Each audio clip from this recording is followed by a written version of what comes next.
Assalamu alaikum guys, so I just want to share a very beautiful point from the 15th chapter of the Divine Reality called The Free Slave.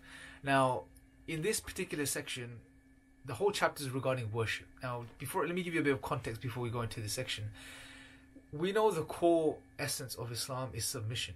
Submission to the will of God. God tells us very clearly in the Quran, and He reminds humanity one last time, as He has throughout history, that He created human beings, He created us for no other reason except to worship Him. He outlines this very clearly in the Quran. وَمَا خَلَقْتُ الْجِنَّ وَالْإِنسَ إِلَّا لِيَعْبُدُونَ. That, in a nutshell, He created us for no other reason except that we worship Him. That is the purpose of our existence. Now, however, when you think about this, especially from the perspective of the English language, from the perspective of the 21st century, when you hear and you think about the words such as worship, submission, slavery, these bring to mind some, generally speaking, negative thoughts, right? They have negative associations attached to them, these words. However, from the Islamic perspective, submission and slavery, and servitude to God, to our Creator, is something actually quite profound. And it's something that I would argue, and what Hamza argues as well, is something that truly liberates you. It truly frees you.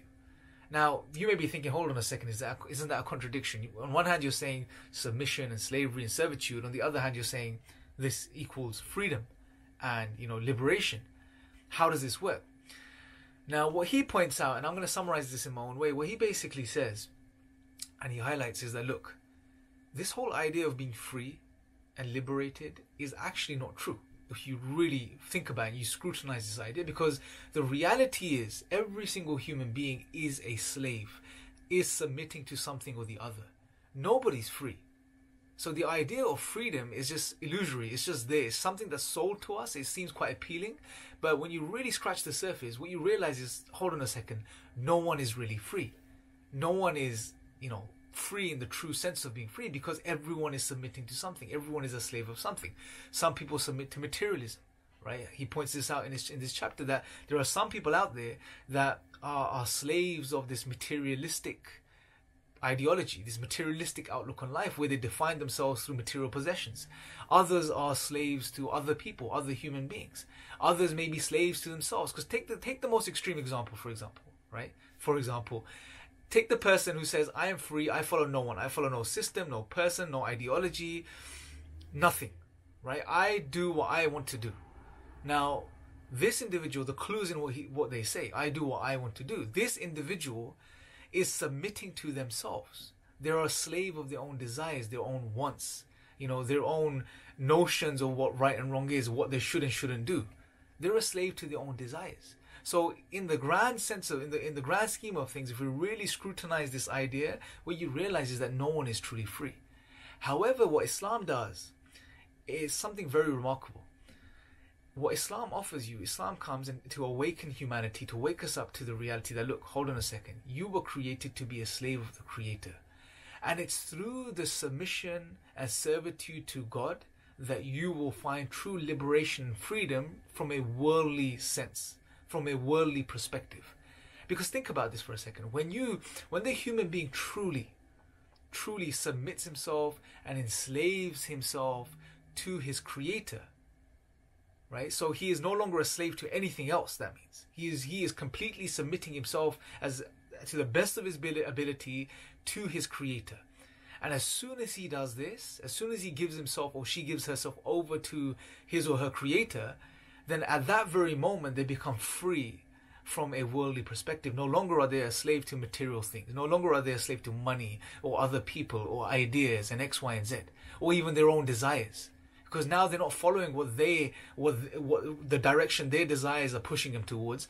They are submitting themselves to the will of God. They are trying to do and live a life in line with what God has told them to do, instead of what they want to do. So they, from a worldly perspective, they are truly liberated and free. And this is something very profound, because I would argue there is no other way of achieving true freedom, true liberation. There's no way of escaping this world and submission to this world. There's absolutely no way, if you really think about it, other than through submitting yourself to the Creator of everything that exists. So the choice is yours. Do you want to be a slave to created things, or do you want to be a slave to the Creator of the created things? Right? That's essentially the choice we have to make. And I would argue that the rational individual, the humble, sincere individual who's really pondering about these things and reflecting over these things and is asking these questions, they would realize that as an intelligent, rational human being, you know, who has been blessed with these abilities, the most rational and intelligent thing to do is submit yourself to the creator of all, you know, and not created things. And in doing so, you know, you are now fulfilling the purpose of your existence. And in doing so, what would happen is that you would see, you would taste, and you experience for yourself your life change. You know, you will find that peace and tranquility that you're looking for. It doesn't mean life's going to be perfect, you know, and it's going to be all rosy. No. However, you know, you will still have tests and trials, but however, what you will gain from submitting yourself to your creator is that relationship you need with your creator and the tools you need to navigate this life. And God will be with you, right? However, you know, that goes into another topic. But what I wanted to simply do in this video was just to share that small section from this book, and I really recommend you guys pick this up and read this, because there are such profound gems scattered throughout this entire book. You know, and I just want you to reflect upon the reality of submission and slavery. And just to conclude, one last thing I want to mention is when we talk about submission and slavery in Islam and submission to God, this is not a negative thing. It's actually quite a liberating thing, as we've seen, but it's actually quite holistic as well. Submission doesn't just mean praying 5 times a day in Islam. As God said, our entire lives were created. Everything about our existence should be about submitting ourselves to our Creator and worshipping Him. Therefore, everything we do in our lives could be a form of worship. Even waking up in the morning, brushing your teeth and having your breakfast, right? That could be a form of worship if done with the right intention, right? So your entire life, every single moment of your existence becomes valuable, becomes meaningful through it becoming a moment of submission and servitude. Anyway, hopefully that's giving you guys something to think about. Like I said, pick up this book, make sure you read it. It's actually brilliant. If you're an atheist, if you're a theist, whoever you are, it's a brilliant book to read.